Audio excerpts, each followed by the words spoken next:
who might be tapped to be Kamala Harris's running mate. Tonight, John Carl with the names getting a lot of attention already and what they're saying so far. As Vice President Kamala Harris edges closer to getting the pledged delegates she needs to clinch the Democratic nomination, her team is already focusing on the process of choosing a running mate, tapping former U.S. Attorney General Eric Holder and his law firm to prepare to begin vetting potential candidates. And speculation among Democrats close to Harris has focused on several elected officials, including North Carolina Governor Roy Cooper, who has been elected governor twice in a state Democrats hope to win this year. Popular first-term Governor Josh Shapiro of Pennsylvania, a state Harris needs to win. Kentucky Governor Andy Beshear, a moderate and a rare Democratic governor in a red state. And former astronaut and Arizona Senator Mark Kelly, husband of Gabby Giffords. In Pennsylvania today, Shapiro was asked about speculation he could be chosen as Harris's running mate. This is a deeply personal decision that the vice president will make. She will make it on her own timetable and her own timeline. He also pointed out he's known Harris for 20 years. We have both been prosecutors.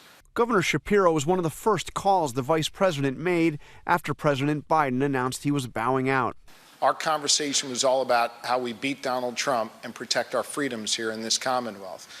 Governor Cooper has also known Harris for some 20 years, going back to when they were both state attorneys general. Today, he talked about Harris's recent visit to North Carolina to mark the anniversary of the Supreme Court overturning Roe v. Wade. How dare they? How dare they? She's going to bring that excitement to the people that we need to bring to the polls. The young people, women, suburban women who can vote either Republican or Democratic. Governor Beshear today was asked what he would bring to the table if he were to be tapped as Harris's running mate. Certainly, we've shown that we know how to win. We know how to reach across the divide and how to campaign in a way where we talk to people and not at them. A rare Democratic governor there in the South and his success in Kentucky. John Carl, we know the Republican ticket. Hard to believe we were just at the convention a few days ago. Obviously, Donald Trump, J.D. Vance. Now everyone going to be reading the tea leaves on the Democratic side. Every phone call the vice president makes, every question answered by these potential VP contenders.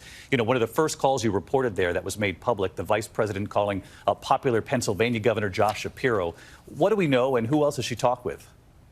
Well, if you're reading tea leaves, there's a lot of leaves in the bottom of that cup. She's also called yesterday. She talked to Roy Cooper, governor of North Carolina, Andy Beshear, governor of Kentucky. And in terms of the timeline, you know, right now the Democrats are scheduled to have a virtual roll call, which would be nominating the presidential candidate and the vice presidential candidate, a roll call that would begin in just 10 days, David. 10 days from now. John Carl with us right here again tonight. Thank you, John.